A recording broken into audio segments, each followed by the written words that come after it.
Hello to another edition of the On the Drift podcast, this time a review edition.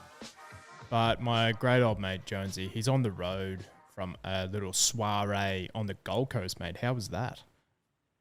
Yeah, good, mate. We actually managed to get some sunshine down there for the last couple of days, which is nice, We're planning on going for a swim. I was planning on going for a swim this morning, but it's a bit rainy and dreary now, but it doesn't matter because I'm on the road back to Vegas, baby. Yeah, baby. Yeah, baby. Was it as Let's hot? Go. Was it as hot down there as it was in Brisbane yesterday? Oh, it was stinky yesterday, yeah. Stinky. Oh. Effectively roasted alive on the beach. Yesterday. Could have put me in a kebab and sold me to a pissed man. Wouldn't be able to tell the difference. But, no, it was good, yeah. Well, watching the cricket yesterday, you could tell that it was hot and frizzy. Bloody hell, it was some sweaty man playing cricket, mate. And they need to adjust the color of those performance bras that they wear, because you can just see them immediately. It's like, oh, surely they could get like a one that is the same color as the creams that they wear, Yeah, you would think so, but you just got a whole bunch of Australian Test cricketers wearing sports bras. What's the data going to tell them? That it's fucking hot. Yeah, that they need some electrolytes. Yeah, exactly. Yeah. Or you wouldn't have seen Ricky Ponting or Alan Border or anyone of that ilk rocking that sort of guitar playing Test cricket. I'll tell you that much for free. Mate, I was blowing your mind last night about Ricky Ponting, was I not? Oh, mate, that was unbelievable.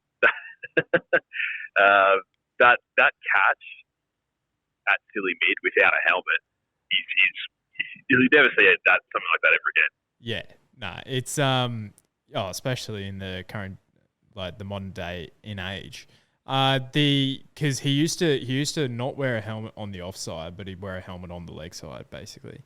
So yeah, right. It's like if they're winding up for a big pull shot or a sweep shot, he's not that dumb. But like he's like a cover drive. What's the most the damage could actually be? Yeah, he's fearless, but he's not an idiot. No. Yeah, mate, that was Punter doing some of his best work. Silly mid on without a helmet, and meanwhile Marnus is under the hood there, and he just there's a comparison that you can draw two number threes. I know who I'd take. Yeah. no disrespect to you, man, but. Oh, mate, he's Punter's different gravy. Oh, yeah, he's the best since Bradman. So, yeah. Marnus is, if you're comparing him in the punter stakes, Marnus is already behind the 8 ball. 100%. Mate, some 2-year-olds over the weekend. I have 4 here that I want to talk to you about. Yep. Now, this Switzerland, I'm fascinated about this horse because this 2-year-old colt, this was clearly the performance of the 2-year-olds of the Friday and Saturday races for me. Now, am I right in saying that Switzerland was racing in Coolmore Silks? Yes, Switzerland was.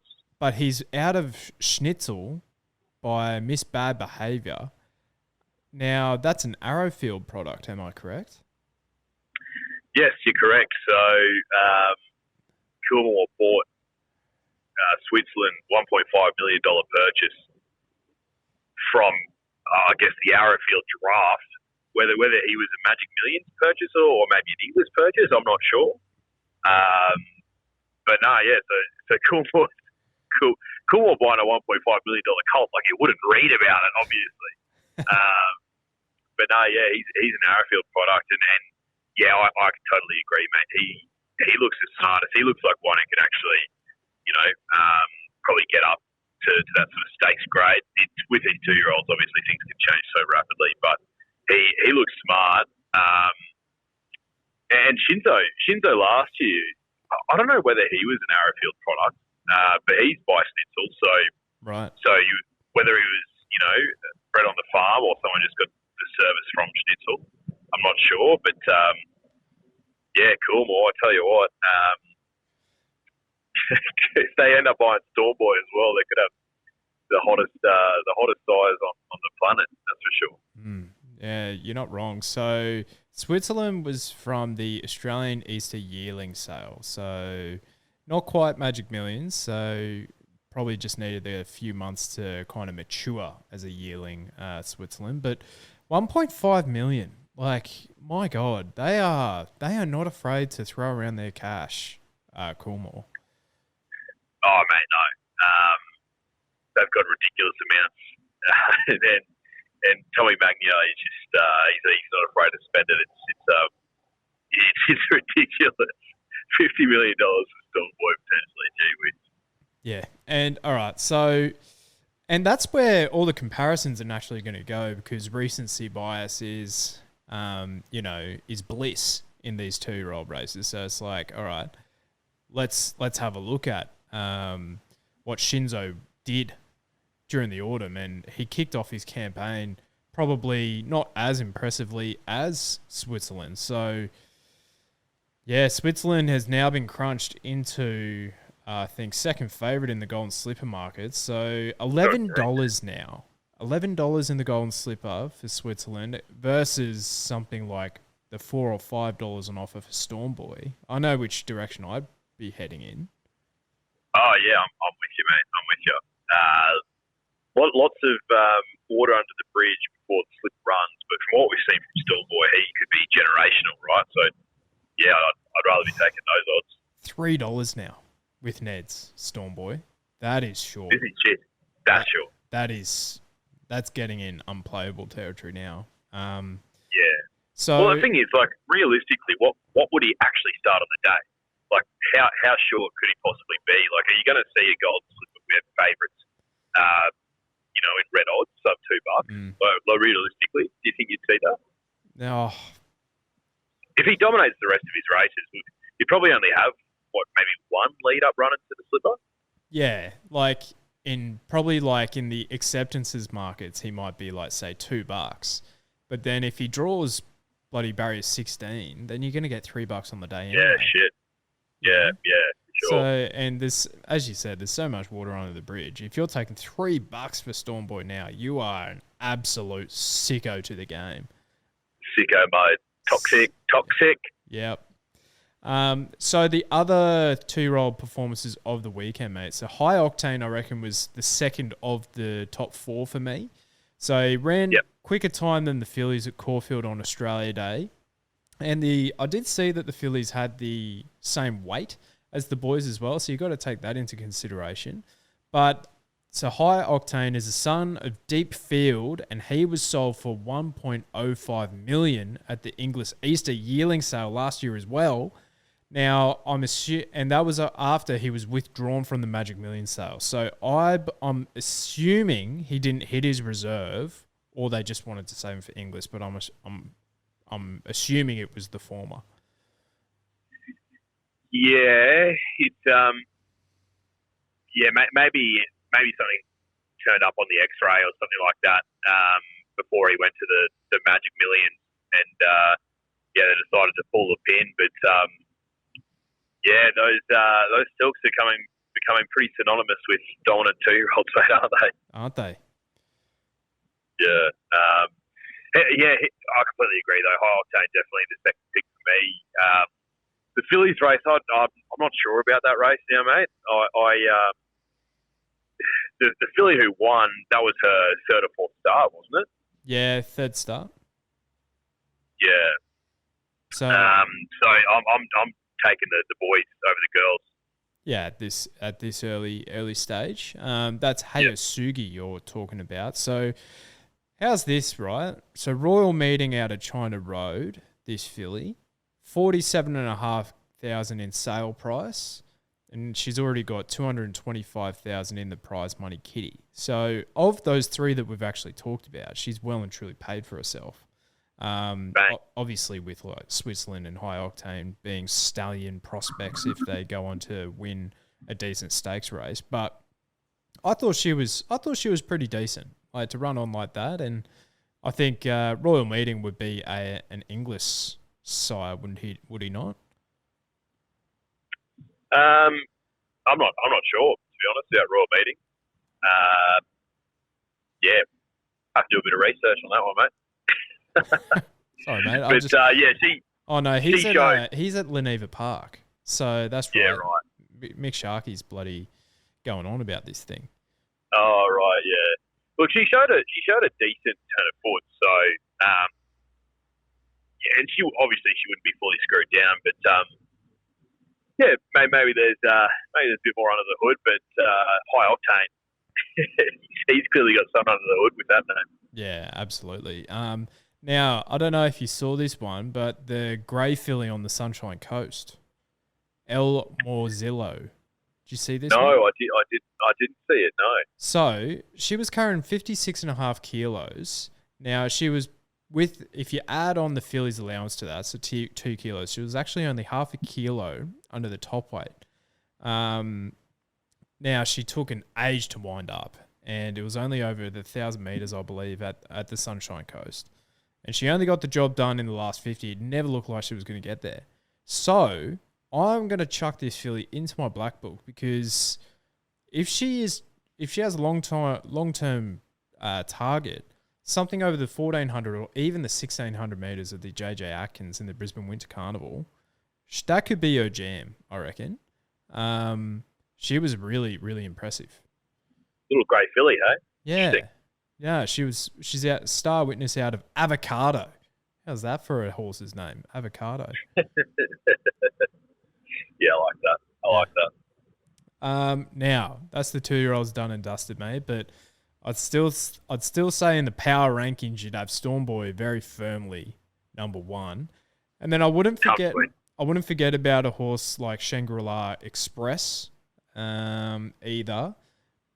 And then something like a Bodyguard as well. I think they're probably still like the top 3, but Switzerland's definitely in your top 5 now.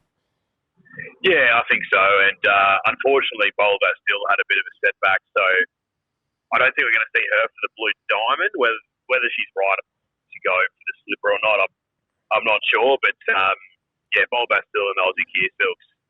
She's a smart little filly. So yeah, they're the ones. But yeah, nothing. Stormboy's head and shoulders above them all at the moment. Now, I'd have to double check this, but there might be a spec here right now in the Blue Diamond. But I thought Shangri-La Express was confirmed heading towards a Blue Diamond. Yeah, right. Okay, I'm not sure. He trialled during the week though. From memory. Yeah, I'd have to double check, but he's $15 in that market, where high octane's like $5. Like, and Bodyguard's around 11. Like, I could easily see Shangri-La Express, if he's going that way, him starting a lot shorter than $15. Yeah, definitely. That's not so toxic. No, that's right. That's playable. That's 100%. playable. 100%. All right. Yeah, interesting. We'll have to keep an eye on that, because as soon as that's like firmed up, he'll firm up as well. Yeah, and we're only 4 weeks out, so I'd say this is about the time, especially in these early season Group 1s, to start having a dabble with these future markets. I reckon we do a bit of a content series this autumn, mate, for these futures markets.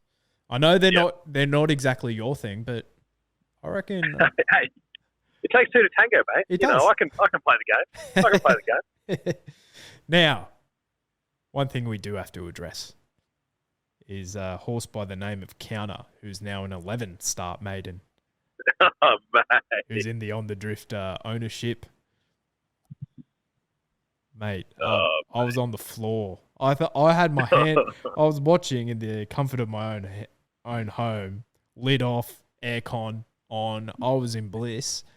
And about at the 100, I had my finger in the air going like, we're home here. And then he's run out of puff, the big fella. He had to do so much work. I know. Had to do so much work. You can't win a lot of races when you're that far back, particularly from gate 7. Like, I think he ended up jumping from gate 6 or whatever, but he needed to be back of midfield, not right at the tail end of the field. And he was playing up during the race, but like, he's clearly got some talent, because to do so much wrong, yet to be running on pretty much every single time. Like, that's 11 starts for 3 seconds and 4 thirds. He's not a mug. No.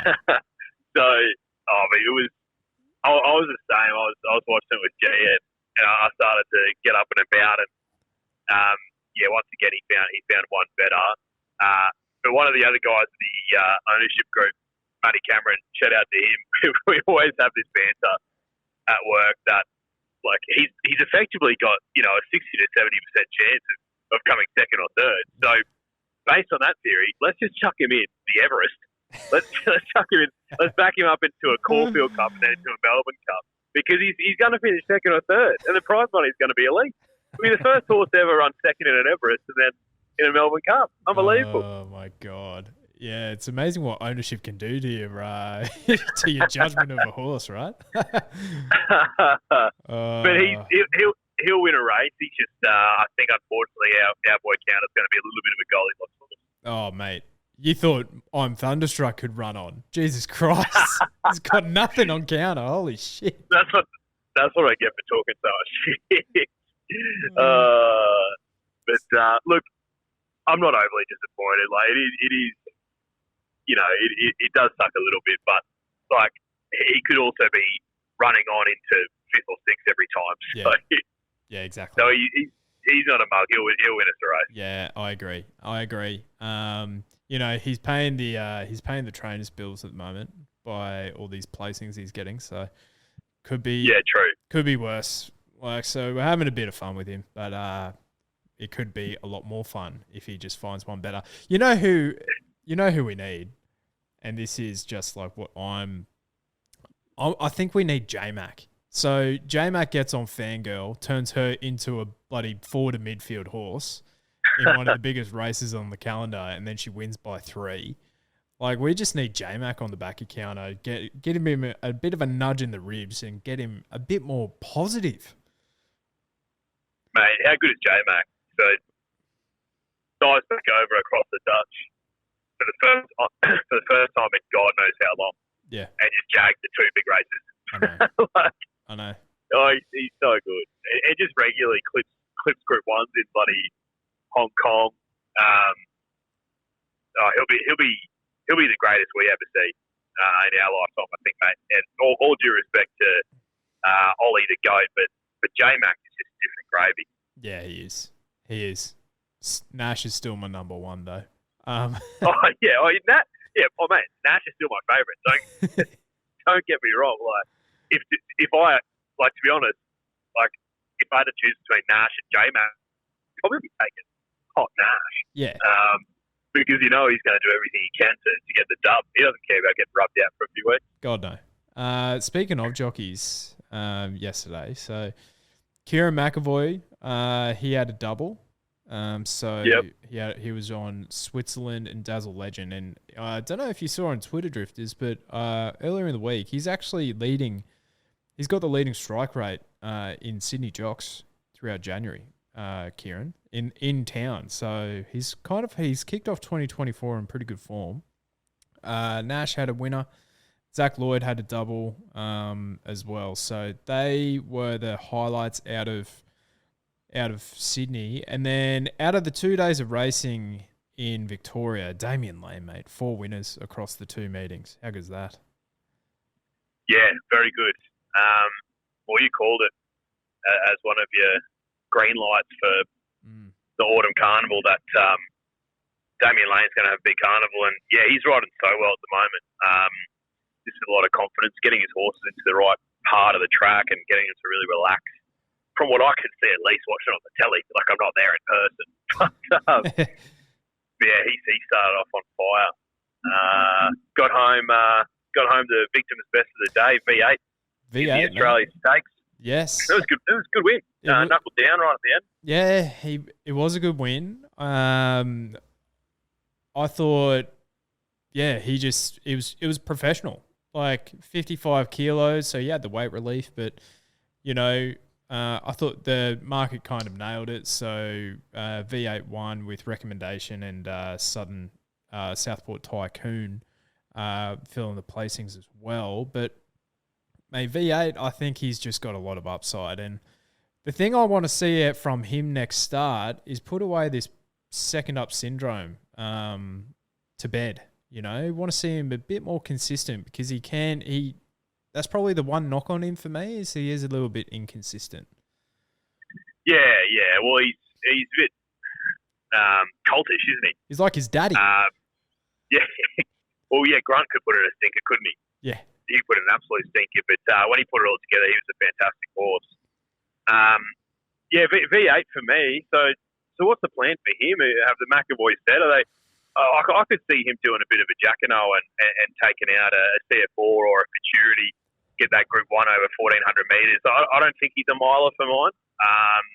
I reckon 1,400 metres is his sweet spot. What do you reckon? Yeah, I would agree with that. Let me have a quick look at where he's entered in futures markets, but I reckon the CF4 is probably right on the money. If not, something like a new market or something. Like he's into he's $8 in the CF4 behind Mr. Brightside Alligator Blood. Now, that's a no betting contest for me. Like immediately, because if those two are going there, then there's no chance for me. Yeah, well, he'd take a Herculean effort, I think. V8, just in terms of what we've seen from him thus far, like he's a pretty good horse, but he hasn't proven to us that he can match it with our Wait for Age stars. And I really like Mr. Brightside and Alligator Blood over 1,400 metres. Definitely more so than I like them over anything further than 1,600 metres. Like Mr. Brightside showed first up, or was he second up? I can't remember. In the spring over 1,400 metres, he's got some sprint in his legs, and we all know how good Alligator Blood is. So, $8 against those two, 1,400 metres, stinky. Yeah. So the CF4 is probably the perfect second up run for him. That's 2 weeks away, which is insane. Yep. First Group 1, 2 weeks away. That is crazy. And if I'm looking at the futures markets after that, you got an Oakley Plate 4 weeks away, which I don't think he would drop back down in distance there. Then he's probably going to an Australian Guineas again. Like he's second favourite in that market now. $7. Like you may as well go back to your own age, third up. If you're going to get the trip at 1,600 metres, you're probably going to do it then, right? Yeah, fair enough.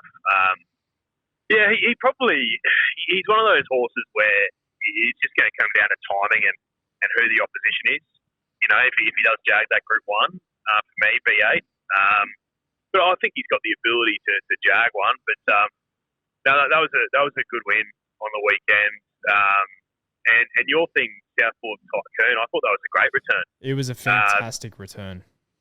Yeah, missed the jump by a couple lengths too. I knew I could have basically ripped up my ticket as soon as I saw that. You can't win many from there, can you? Nah, and I thought Craig gave it a fairly good ride, all things considered. Like, basically, as soon as that happened, I actually don't think it was that much of a deterrent, actually, because, yes, he missed the jump by like a length or two, but then within 100 metres, he was in pretty much the A1 spot, tracking V8 wherever he was going. So I don't think it was really that much of a hindrance. It was just like this is where we come back to it. V8's got that racing pattern. You know where he's going to be. He's going to be midfield at worst. And Southport Tycoon at each run to date has been up the arse end. So I knew what I was signing up for. Yep. Red light, back markers. Yep. Well put.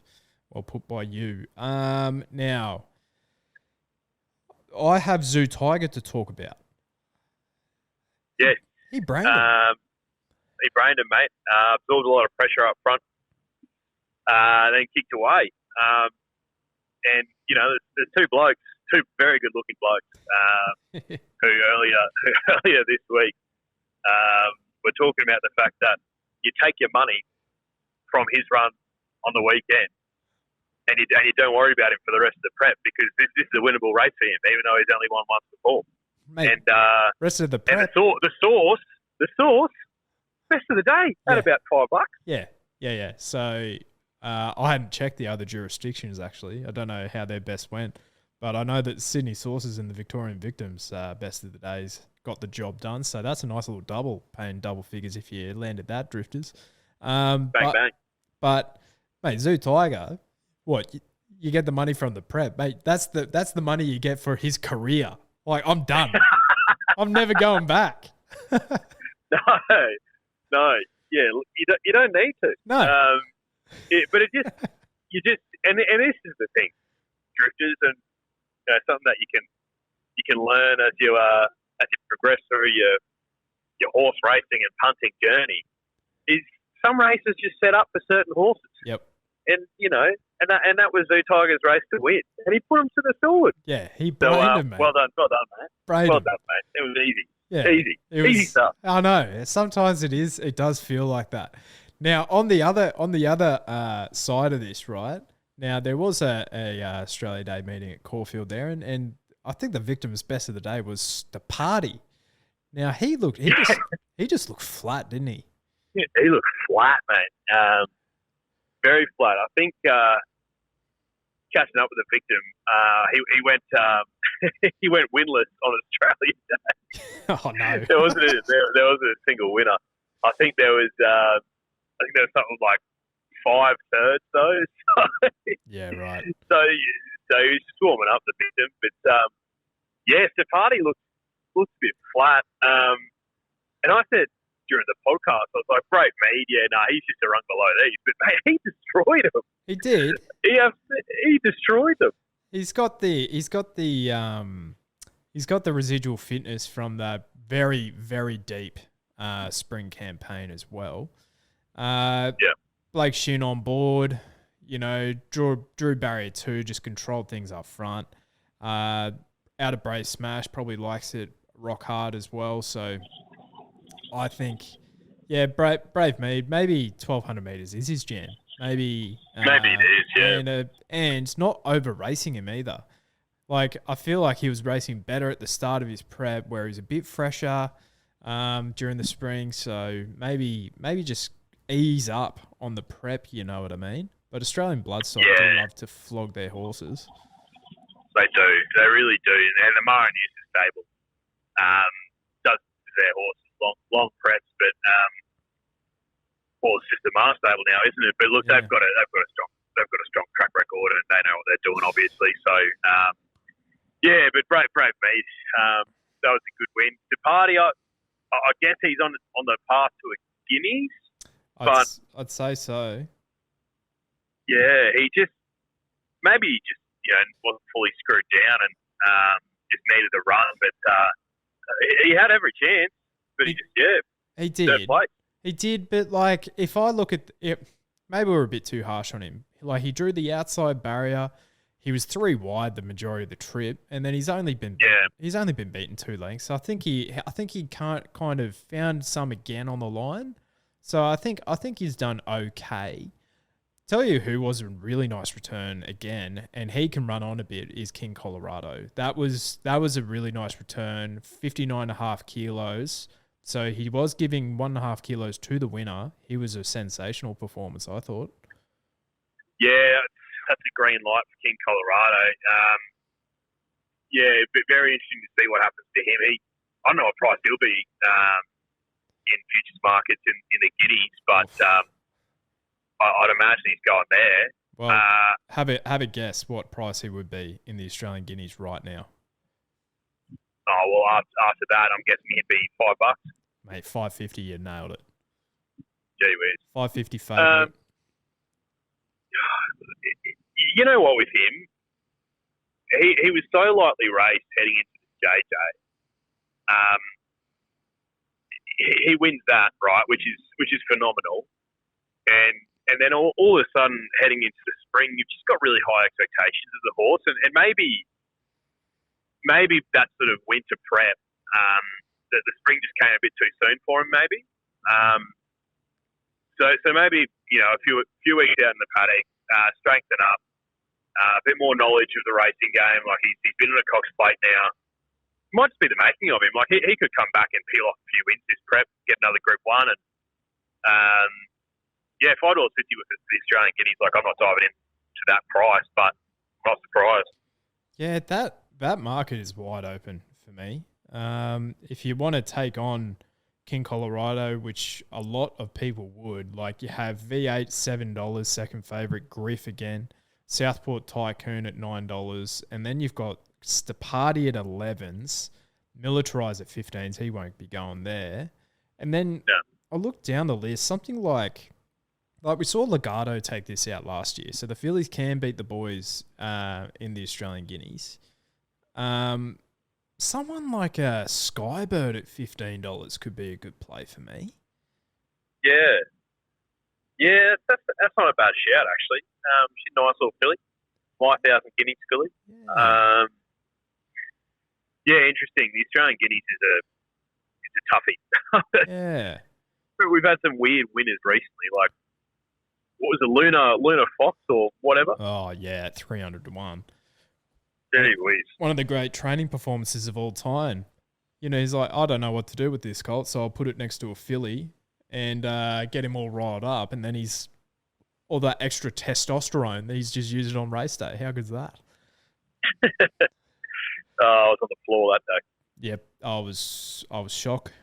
I couldn't believe what I was seeing.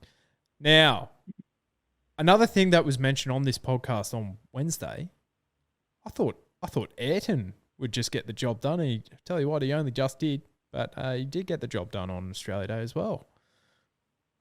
He did, mate. Look, I never would have put him on top, but I put Buffalo River on top, who ran third. Yeah.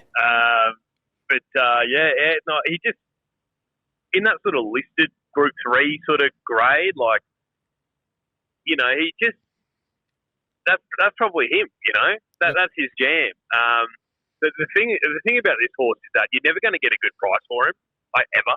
No. So, and he doesn't win enough to justify his starting price profile. So, well found. Just got there on the line. I think, that's the only times I'm really going to entertain Ayrton or Zou Tiger this prep, I think. Because if you look at this, right, so he's won by 0.1 of a length, so an absolute bees.